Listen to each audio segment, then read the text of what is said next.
حضرت داؤد علیہ السلام کی قوم کے 70,000 آدمی عقبہ کے پاس سمندر کے کنارے ایلا نامی گاؤں میں رہتے تھے، اور یہ لوگ بڑی فراخی اور خوشحالی کی زندگی بسر کرتے تھے۔ اللہ تعالیٰ نے ان لوگوں کا اس طرح امتحان لیا کہ ہفتے کے دن مچھلی کا شکار ان لوگوں پر حرام فرما دیا اور ہفتے کے باقی دنوں میں شکار حلال فرما دیا، مگر اس طرح ان لوگوں کو آزمائش میں مبتلا فرما دیا کہ ہفتے کے دن بے شمار مچھلیاں آتی تھیں اور دوسرے دنوں میں نہیں آتی تھیں۔ تو شیطان نے ان لوگوں کو یہ حلیہ بتایا کہ سمندر سے کچھ نالیاں نکال کر خشکی میں چند حوض بنا لو، اور جب ہفتے کے دن ان نالیوں کے ذریعے مچھلیاں حوض میں آ جائیں تو نالیوں کا منہ بند کر دو، اور اس دن شکار نہ کرو بلکہ دوسرے دن آسانی کے ساتھ ان مچھلیوں کو پکڑ لو۔ ان لوگوں کو یہ شیطانی حلیہ بازی پسند آ گئی، اور ان لوگوں نے یہ نہیں سوچا کہ جب مچھلیاں نالیوں اور حوض میں مقیم ہوں گی تو یہی ان کا شکار ہو گیا، تو ہفتے ہی کے دن شکار کرنا پایا گیا جو ان لوگوں کے لیے حرام تھا۔ اس موقع پر ان یہودیوں کے 3 گروہ ہو گئے۔ کچھ لوگ ایسے تھے جو شکار کی اس شیطانی حلیہ بازی سے منع کرتے رہے اور ناراض اور بیزار ہو کر شکار سے باز رہے، اور کچھ لوگ اس کام کو دل سے برا جان کر خاموش رہے اور دوسروں کو منع نہ کرتے تھے، بلکہ منع کرنے والوں سے یہ کہتے تھے کہ تم لوگ ایسی قوم کو کیوں نصیحت کرتے ہو جنہیں اللہ تعالیٰ ہلاک کرنے والا یا سخت عذاب دینے والا ہے۔ اور کچھ وہ سرکش و نافرمان لوگ تھے جنہوں نے حکم خداوندی کی اعلانیہ مخالفت کی اور شیطان کی حلیہ بازی کو مان کر ہفتے کے دن شکار کر لیا اور ان مچھلیوں کو کھایا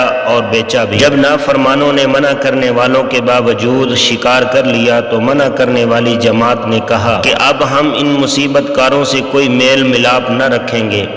چنانچہ ان لوگوں نے گاؤں کو تقسیم کر کے درمیان میں ایک دیوار بنا لی